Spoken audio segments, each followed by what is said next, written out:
A missão de uma igreja que transforma. O tema de hoje é uma igreja que vê missão mesmo em tempos de crise. Vou convidar você para abrir a sua Bíblia em Atos, capítulo 8. Atos, capítulo 8. Hoje é o último tema da série A Missão de uma Igreja que Transforma. Esse mês praticamente nós ministramos todo ele no livro de Atos. E hoje nós vamos ministrar a última vez nessa série. Todos abriram Atos capítulo 8? Amém? Amém? Diz assim a palavra do Senhor, a partir do versículo 1, ok? E também Saulo consentiu na morte de Estevão, e fez-se naquele dia uma grande perseguição contra a igreja que estava em Jerusalém, e todos foram dispersos pelas terras da Judéia e de Samaria, exceto os apóstolos. E uns homens piedosos foram enterrar Estevão, e fizeram sobre ele grande pranto. E Saulo assolava a igreja, entrando pelas casas, e arrastando homens e mulheres, os encerrava na prisão. Mas os que andavam dispersos iam por toda a parte anunciando a palavra. E descendo Filipe, a cidade de Samaria, lhes pregava a Cristo. E as multidões, unanimemente, palavrinha difícil, prestavam atenção ao que Filipe dizia, porque ouviam e viam os sinais que ele fazia. Pois os espíritos imundos saíam de muitos que o tinham, clamando em alta voz, e muitos paralíticos e coxos eram curados, e havia grande alegria naquela cidade. Feche os seus olhos, vamos orar mais uma vez. Deus, te louvamos. Pai, pedimos a sua direção. Pai, precisamos do Senhor neste momento. Precisamos ouvir a tua voz, a tua inconfundível voz através da tua palavra. Fale conosco por misericórdia e por graça. Carecemos do teu direcionamento. Precisamos da tua palavra para a nossa vida. Espírito Santo, ilumine a nossa mente para que a gente compreenda aquilo que o Senhor tem para nós. Leve a nossa mente e o nosso coração cativos a ti, e que todas as outras vozes se calem diante da tua soberana voz. E ó Deus, quanto a mim, me diminuo para que o Senhor cresça, que toda a honra, que toda a glória, que todo o louvor seja dado única e exclusivamente a Ti. Assim, Pai, nós oramos em nome de Jesus. Amém.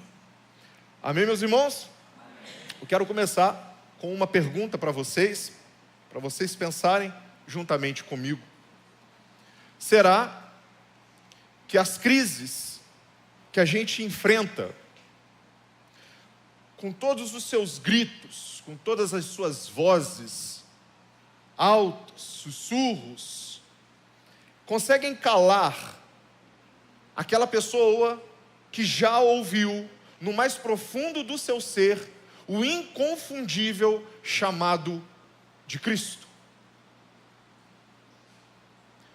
Meus irmãos, muitas vezes nós somos enganados pelos nossos instintos. A gente acha, mas o achismo nos passa a perna. Quando o emprego vai embora, quando as contas se acumulam, e nesse meio tempo, quando a gente vê os preços subindo, a gente olha para essa situação e o que a gente fala? Nós estamos diante de uma crise. Em 2022, na hora que eu estava montando essa mensagem, eu lembrei de 2022, aonde a divisão política atravessou muitas casas e familiares perderam a amizade por conta de opiniões políticas. E diante dessa situação, a gente olhou e pensou, isso é uma crise. Mas quando nós olhamos para os bancos das nossas igrejas e vemos alguns lugares vazios e percebemos que a geração atual tem se esvaído pelas portas, tem ido embora. Será que isso para nós também é uma crise? Será que a gente pode olhar para essa situação e pensar, bem, as gerações atuais, a geração atual não está mais tão interessada naquilo que nós temos para dizer para eles? Será que isso passa pela nossa cabeça e a gente chega à conclusão de que isso é uma crise? Diante desses cenários, do trabalho que está faltando, dos preços que subiram, da divisão política que existe, diante dessa falta de jovens, de adolescentes, de crianças em nossos meios aqui, qual é a nossa resposta diante disso? Qual é o nosso posicionamento? Muitas vezes, como respostas a esse cenário, o que é que a gente faz? Olhando para essa crise, a gente se retrai, a gente se encolhe, a gente se fecha no nosso mundinho, a gente aperta o botão do modo sobrevivência, e agora a gente só faz para o sobreviver. A gente apenas faz aquilo que é necessário e muito pouco aquilo que vai além do necessário, talvez para os nossos filhos. A gente pensa em cortar despesas, proteger os nossos, esperar que a tempestade passe. Mas presta atenção, meus irmãos, que a missão que Deus delegou a todos nós, o que a gente faz? Não, vamos deixar a missão para um tempo de prosperidade e paz.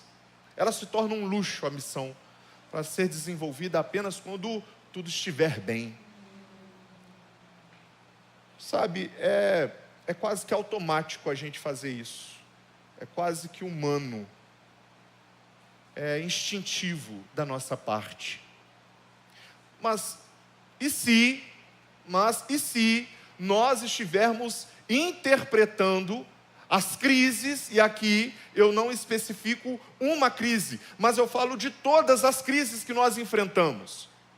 Mas e se nós estivermos interpretando as crises que a gente passa errado? Se a gente está interpretando essas crises de um modo errado. O livro de Atos nos confronta justamente com uma realidade que desafia toda a nossa lógica. Porque acontece algo completamente diferente de um posicionamento que eu e você talvez tomaríamos diante das crises. O livro de Atos nos apresenta uma igreja que enfrentou uma grande crise, uma perseguição violenta, implacável, que ameaçou a existência da igreja primitiva. Que por pouco, muitos cristãos da igreja primitiva não foram exterminados e colocou-se um ponto final na igreja de Cristo. Por pouco. E no entanto, que a gente olha para o capítulo 8, e aqui eu faço um pedido a você, chega em casa, medita nesse capítulo, no capítulo 8. Quando a gente olha para esse capítulo, a gente não vê uma igreja paralisada pelo medo. A gente vê uma igreja que está avançando em missão. Apesar de tudo aquilo que está acontecendo, eles continuam. E eu quero convidar você hoje a aprender comigo aquilo que eu aprendi, meditando nessa palavra.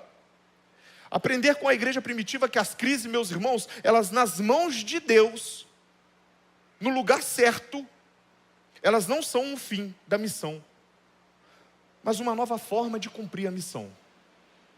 E eu, quando fui meditando nessa palavra, Deus falou profundamente ao meu coração aquilo que eu estou trazendo agora para vocês. Portanto, para entendermos como que isso é possível, como interpretar a missão de uma forma diferente, o nosso primeiro ponto que eu quero tratar com você está baseado nos versículos 1 a 3. E diz o seguinte: a crise que dispersa. Versículos 1 a 3, nós vamos lê-lo novamente. E também Saulo consentiu na morte de Estevão. E fez-se naquele dia uma grande perseguição contra a igreja que estava em Jerusalém. E todos foram dispersos pelas terras da Judéia e de Samaria, exceto os apóstolos. E uns homens piedosos foram enterrar Estevão e fizeram sobre ele grande pranto. E Saulo assolava a igreja, entrando pelas casas e arrastando homens e mulheres, os encerrava na prisão. Preste atenção, meus irmãos, que a realidade da igreja primitiva não era uma realidade fácil. Naquele exato momento, a realidade deles era a realidade de tristeza, de perseguição, era uma realidade de luto. Estevão foi o primeiro mártir cristão. Até por isso que é considerado um recebimento com privilégio do próprio Cristo Jesus. Estevão viu o próprio Cristo em pé para o recebê-lo, porque foi o primeiro mártir cristão. Então o corpo de Estevão não tinha nem sido enterrado direito. O pó das pedradas que Estevão havia recebido ainda estava no ar. Estava parando ainda no ar por conta das pedradas que Estevão tinha recebido. O ódio da multidão que apedrejou Estevão ainda estava muito recente, era perceptível, era palpável. Era tão notório o ódio que como um fogo se alastrou, alcançando a igreja de Cristo Jesus. E isso tudo liderado por Saulo. O texto que nós lemos, do versículo 1 a 3, descreve, meus irmãos, não uma simples oposição. Não, eu não concordo com você, então está tudo certo. Você fica na sua e eu fico na minha. Não. Foi uma perseguição bem assintosa, a ponto de sangue, a ponto de prisão, a ponto de receberem algemas, chicotadas, açoites, a ponto de morte. Foi uma perseguição violenta e sistemática. O homem Saulo, e deixa eu só fazer um parênteses aqui bem rápido, tá? Saulo não se converteu em Paulo, ok? Saulo era Saulo até o final da vida dele, assim como ele era Paulo até o final da vida dele. Saulo era o nome que ele usava no ambiente judaico, e Paulo era o nome grego, romano, que ele usava no ambiente gentil. Amém, meus irmãos? Então não houve uma conversão de Saulo para Paulo, ok? Esse homem, ele liderava pessoalmente essa perseguição. Ele não estava sentado em seu escritório mandando. Ele ia de casa em casa. Ele não mandava uma cartinha para a igreja primitiva ameaçando a igreja. Não, pelo contrário, ele foi ao sinédrio, pegou a autorização, uma carta, uma recomendação, e ele mesmo apresentava essa carta quando invadia as casas dos cristãos e arrastava homens e mulheres para fora das suas casas e levando até a prisão e encerrava eles dentro das cadeias. O apóstolo Saulo pessoalmente fazia essa perseguição. As famílias estavam sendo separadas, os laços estavam sendo quebrados, o sustento daquelas famílias estavam sendo perdidos. Isso, meus irmãos, não é uma cena de filme. Isso realmente aconteceu. Essa perseguição aconteceu. A igreja em Jerusalém foi varrida, dispersada à força. E isso não era apenas uma crise teórica, apenas uma ilusão ou talvez um traço de uma realidade. Não. Era um cenário de trauma. A igreja tinha acabado de perder Estevão. Então eles estavam preocupados e em luto por conta de Estevão. Eles estavam pesarosos, traumatizados, com medo de perder a própria vida. E além disso, o colapso de toda a estrutura comunitária que eles haviam acabado de construir estava prestes a ruir. Até esse momento, a igreja vivia centralizada em Jerusalém. Havia crescimento, meus irmãos? Havia. Havia milagres? Havia. Havia comunhão? Havia. Havia ensino? Havia. Havia a doutrina dos apóstolos? Sim. Então estava tudo certo. E esse é que é o perigo. Porque além de ter tudo à sua frente, tudo favorecendo a seu favor, também havia um conforto perigoso. Eles estavam numa zona de conforto.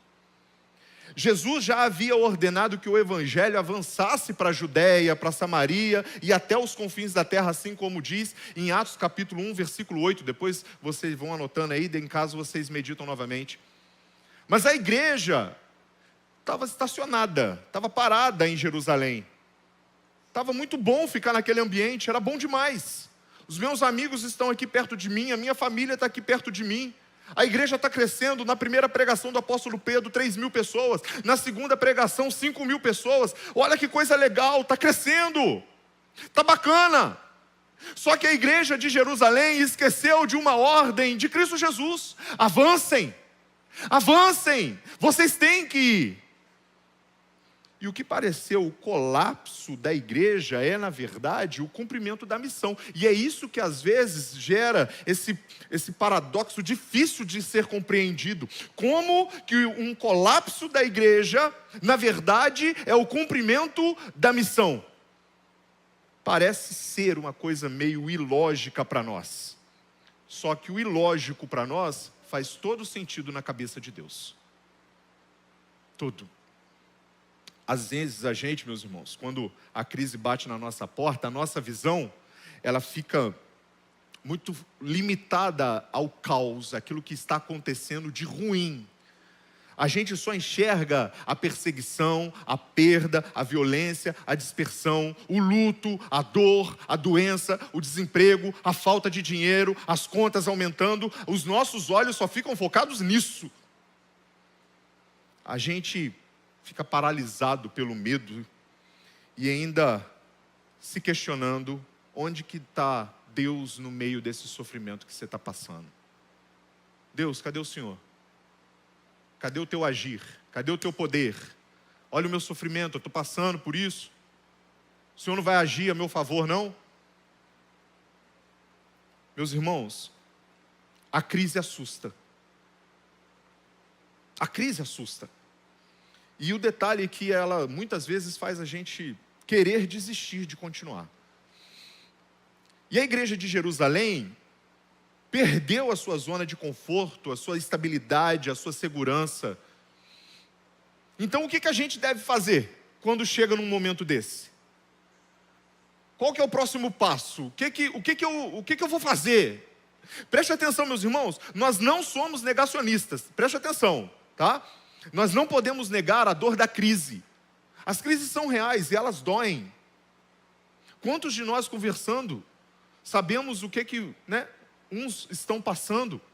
E a gente sente na palavra da pessoa a dor que a outra está passando. Eu não conheço todos vocês, aquilo que todos vocês estão passando, mas eu sei que cada um de nós estamos enfrentando algo, alguma dificuldade, e que a gente pode até denominar como crise. E eu sei que elas são reais e que elas doem. Só que nós não podemos apenas focar na crise. Nós temos que enxergar as crises que nós estamos enfrentando com o olhar da soberania de Deus. Olhar para aquilo que nós estamos vivendo e enxergar Deus presente conosco. E o mesmo versículo que fala da dispersão, no versículo 1 que nós lemos, também fala que eles foram dispersos pelas regiões da Judéia e da Samaria. Então, sem querer, querendo, os perseguidores foram instrumentos para cumprir Atos capítulo 1, versículo 8. Ide por toda Jerusalém, Judeia, Samaria e até os confins da terra. E se eu posso fazer uma afirmação, é que a crise se tornou o meio de transporte do evangelho. Deus não prometeu, meus irmãos, que evitaria as crises na nossa vida. Se alguém falou isso para você, é mentira. Seja bem-vindo à realidade, tá? Vai ter momentos, eu até cheguei a falar isso com as plenas hoje de manhã. Vai ter momento que a crise vai vir de voadora na sua porta. Você nem está preparado e você vai levar uma voadora da crise. Não estou sendo profeta do caos, mas é a realidade da nossa vida. Só que pelo contrário, Jesus em Mateus capítulo 28, versículo 20, diz que estaria em todos os momentos conosco. Em todos. E mais interessante ainda, é que além dele estar em todos os momentos conosco, ele também disse que todas as coisas cooperam juntamente para o bem daqueles que amam a Deus, que são chamados segundo o seu propósito. Então Deus reverte o mal para o bem daqueles que o amam. Assim, a primeira lição que eu aprendi e quero compartilhar com você é que a gente não deve ter medo das crises. A gente não deve ter medo de ser dispersos por Deus, de Deus tirar o nosso chão, de Deus nos levar para lugares que a gente não imaginava que iríamos. Às vezes Ele precisa permitir que a nossa estrutura seja abalada, para que a gente saia dessas 4 paredes e a gente cumpra o ID de Jesus. Mas o que faz justamente a igreja quando está no olho do furacão, quando está numa crise, quando está dispersa, quando acontecem as decepções dentro do meio eclesiástico? Segundo ponto, a gente continua a anunciar. A gente anuncia. O versículo 4, ele apresenta uma das cenas mais revolucionárias da história da igreja. Acompanha comigo. Mas os que andavam dispersos iam por toda a parte, fazendo o que, gente? Me ajuda aí, fazendo o que? Quem eram esses que andavam dispersos? Quem eram esses? Eles não eram teólogos, pessoas formadas, eles não eram missionários profissionais, eles não eram os apóstolos escolhidos por Cristo. Eles eram pessoas comuns, eram pais e mães de família, que tiveram que fugir, deixando as suas casas, seus pertences, a sua vida inteira para trás. Eles tiveram que fugir de Jerusalém, porque senão seriam mortos. Eram pessoas comuns, eram trabalhadores, eram comerciantes, deixaram os seus bens para trás, os seus instrumentos de trabalho, deixaram o seu sustento para trás. Eram pessoas refugiadas da fé, porque aquela crise que eles estavam vivendo não era uma crise política, mas era uma crise religiosa. Portanto, se você professasse a fé em Cristo Jesus, você seria perseguido e morto. Então, o que foi necessário acontecer? Fugir. Esses cristãos comuns, iguais a mim e a vocês, eles fizeram algo extraordinário.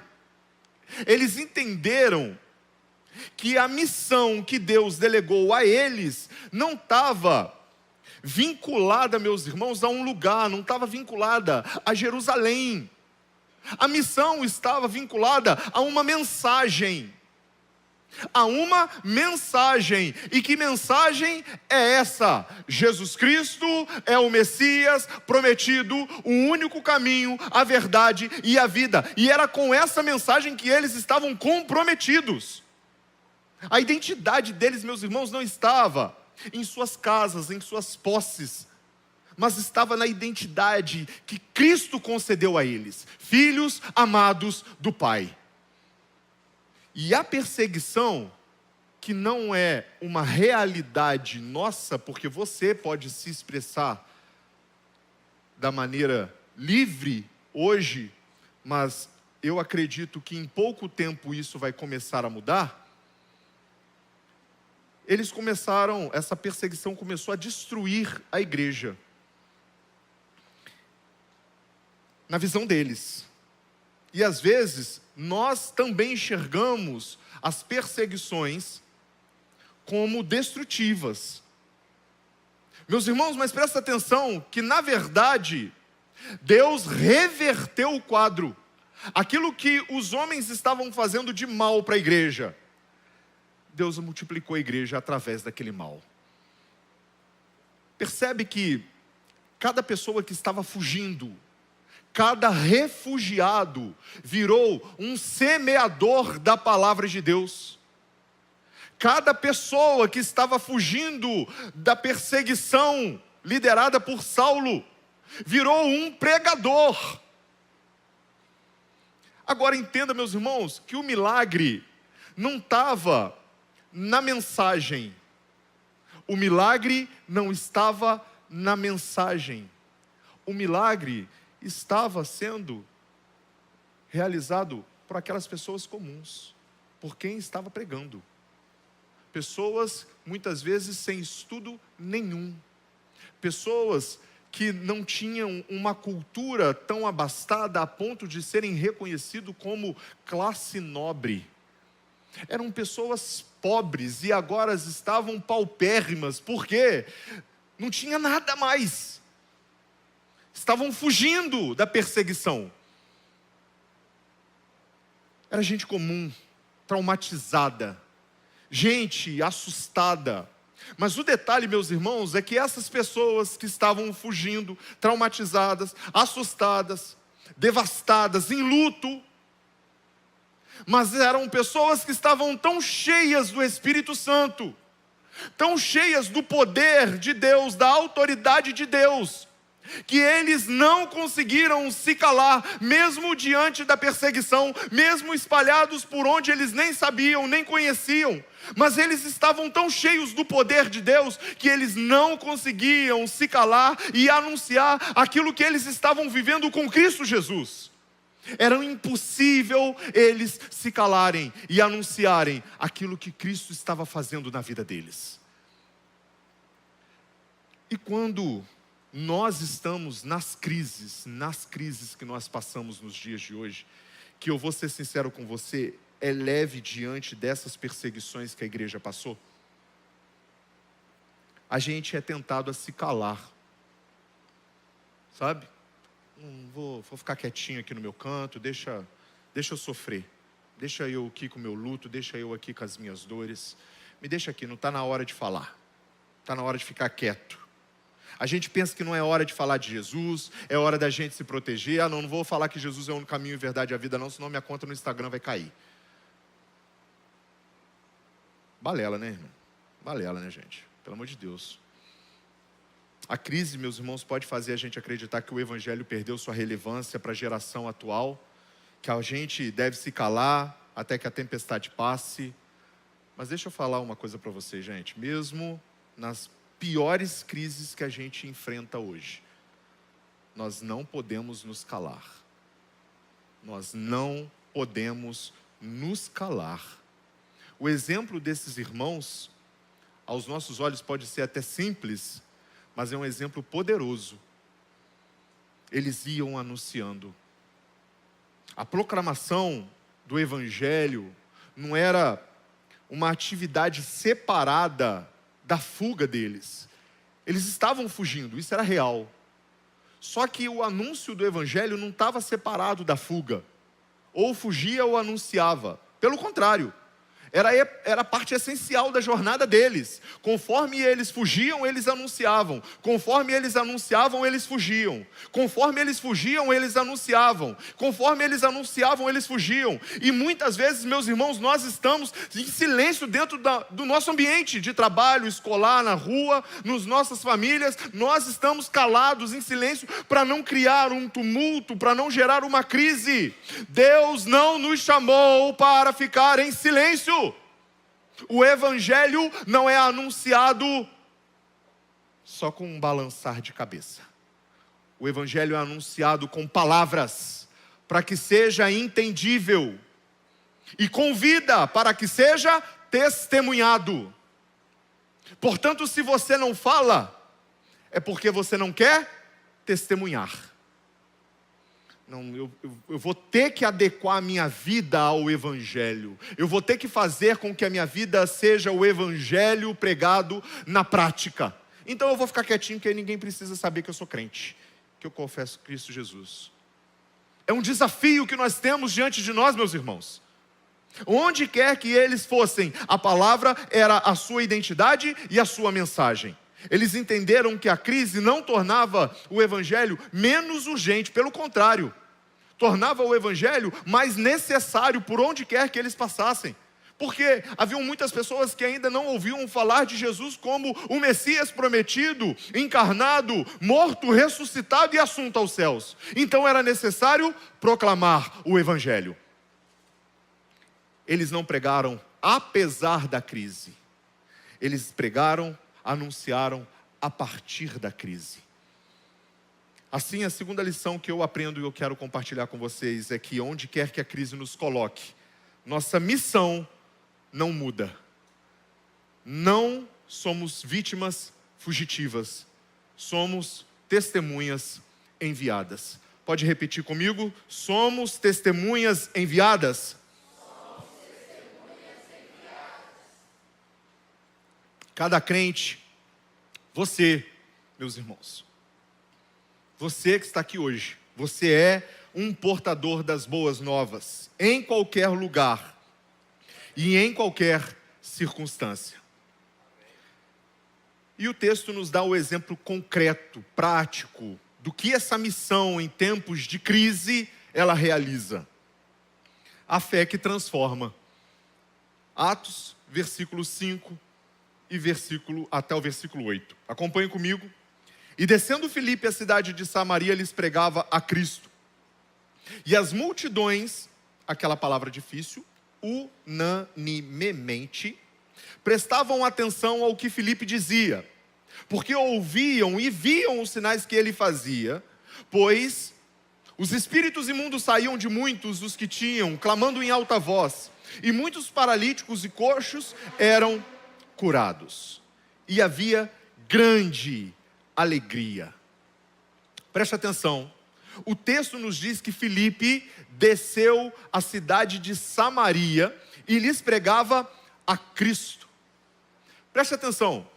Irmão, aquilo que está diante de nós aqui, a gente não pode perder a profundidade desses simples versículos. Porque na verdade é uma profundidade histórica e teológica. Preste atenção. Quem que era Filipe, gente? Quem era Filipe? Filipe era um dos 7 diáconos escolhidos no capítulo 6. Ele não era um dos apóstolos, presta atenção. Ele não era um dos apóstolos. Ele era um judeu de cultura e fala grega. Ele já estava acostumado com essas ligações culturais. Ele agora também, por conta da crise, ele é um refugiado da perseguição como todos os outros irmãos. Ou seja, ele tem que fugir do seu ambiente, da sua zona de conforto, mas ele tem que fugir, ele tem que ir embora. E para onde que ele foi, gente? Para Samaria. E aqui é que fica muito bacana de se perceber, é que a geografia, ela se torna teologia. Samaria não era apenas um destino aleatório, simplesmente um lugar mais próximo para se escolher, para ir. Um judeu nunca iria escolher ir para Samaria. Nunca. Sabe por quê? Porque era um território historicamente inimigo. Judeus e samaritanos eram inimigos. Por séculos, judeus e samaritanos, eles nutriam um ódio uns pelos outros. Os samaritanos eram considerados hereges e impuros pelos judeus. Os judeus eram considerados arrogantes e preconceituosos pelos samaritanos. Haviam 500 anos, gente, presta atenção, são 500 anos de separação e hostilidade entre os dois povos. Os judeus faziam questão de evitar qualquer contato com os samaritanos. Porque se tivesse contato com os samaritanos, eles se consideravam impuros, automaticamente eles estavam sujos. Ou seja, havia essa barreira étnica e religiosa existente há muito tempo e já muito forte, muito consolidada entre os dois povos. E aqui que fica bonito de se ver. O que acontece quando Filipe chega em Samaria? Presta atenção, mas ele não chega apenas em Samaria, apenas vai. Ele vai para Samaria impulsionado pela crise. Ele vai impulsionado pela crise. E o que acontece? A palavra rompe o preconceito. Porque ele, como judeu, anuncia a palavra de Deus a samaritanos. As multidões agora prestam atenção em um judeu, ou seja, rompeu o preconceito. O que acontece também? O poder de Deus confirma a mensagem de Filipe. Sinais, libertação, cura acontecem, não para a glória de Filipe, mas para que a nação de Samaria, a cidade de Samaria, seja alcançada pelo Evangelho. E como prova de que aquela mensagem Filipe que estava levando era de fato a mensagem autêntica de Deus sobre o Messias, houve a confirmação com sinais, curas e maravilhas. E o resultado, gente? Qual foi o resultado mais bonito de se ver em Samaria? Havia grande alegria naquela cidade. Então entenda, meus irmãos, que o Evangelho, quando nos alcança, ele não nos torna crentes carrancudos. Ele nos torna crentes alegres, vibrantes, intensos. Por quê? Nós fomos alcançados pelas boas novas do Evangelho. Se antes nós andávamos tristes, perdidos, agora nós fomos encontrados e estamos alegres e felizes porque Deus nos encontrou. Porque o Senhor nos alcançou e agora Ele transforma a nossa vida, nos tirando desse charco de lamaçal de pecado e agora nos coloca em regiões celestiais. Meus irmãos, as regiões celestiais já é uma realidade para nós. Nós já estamos como igreja, como eleitos de Deus, assentados com Deus Pai, juntamente com o nosso Senhor. Ainda não é a nossa realidade visual, mas já é a realidade de promessa. Isso nos torna alegres, felizes. Enquanto a igreja estava em Jerusalém, a ordem sereis minhas testemunhas em Samaria não se cumpria. E eu acho isso aqui excelente, porque consegue perceber a genialidade de Deus? A crise que dispersou a igreja foi o instrumento que Deus usou para cumprir Atos 1:8. Então tem coisa que acontece na nossa vida que a gente não entende. Por que está acontecendo isso? Calma, calma, se preocupa agora não. Daqui a pouco você vai entender. E quando você entender, você vai perceber que é Deus agindo do início ao fim. Nada foge do controle do nosso Deus, porque o nosso Deus é soberano, meus irmãos. Tudo está na palma da mão dele e ele detém o controle de todas as coisas, inclusive da crise. Foi preciso uma perseguição para levar o Evangelho aos historicamente rejeitados. Então, quando você passa perto de alguém que é rejeitado pela sociedade, meus irmãos, abraça essa pessoa. O Evangelho precisa chegar à vida dessa pessoa. Essa pessoa precisa ser alcançada pelo Evangelho. Filipe, diácono, refugiado da fé, se tornou o pioneiro daquilo que os apóstolos ainda não haviam sido. Portanto, pode ser, meus irmãos, que Deus use você de maneira totalmente diferente daquilo que Deus tem usado os pastores dessa igreja. Talvez Deus faça com você um pioneirismo que Deus nunca usou o pastor Douglas, pastor Rodrigo ou qualquer outra pessoa de liderança dessa igreja. Em tempos de crise, a nossa visão se encolhe, a gente pensa apenas em salvar a nós mesmos e ao nosso grupo. O nosso instinto é fortalecer as muralhas e não a derrubar. Só que a igreja de Jerusalém estava justamente nessa posição. Eles poderiam até ter pensado, vamos nos esconder, vamos ficar aqui nessa posição aqui. Está tudo acontecendo, né? Estevão morreu, ninguém quer morrer de novo, ninguém quer morrer, né? Outro também, ninguém. Só que Deus tinha um plano muito maior para o Evangelho. Deus tinha um plano muito maior para a mensagem do Evangelho. Filipe não anunciou uma mensagem de medo.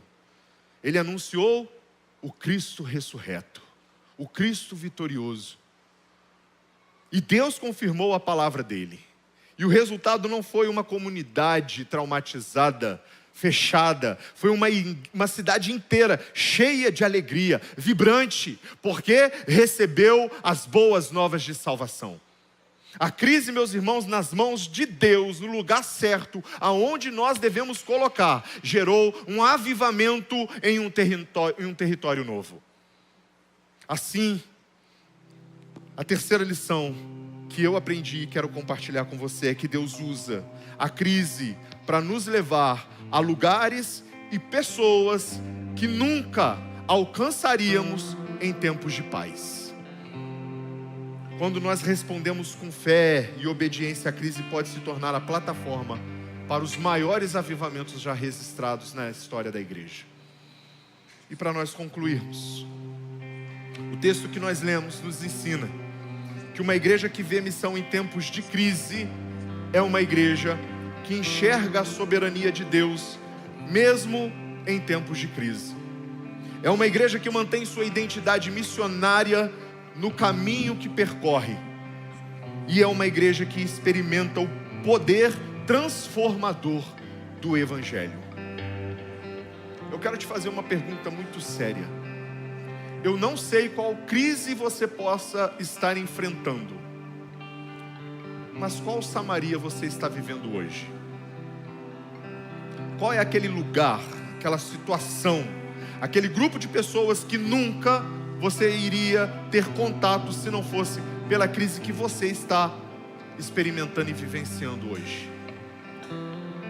Agora grave o seguinte, meus irmãos, não desperdice a sua crise.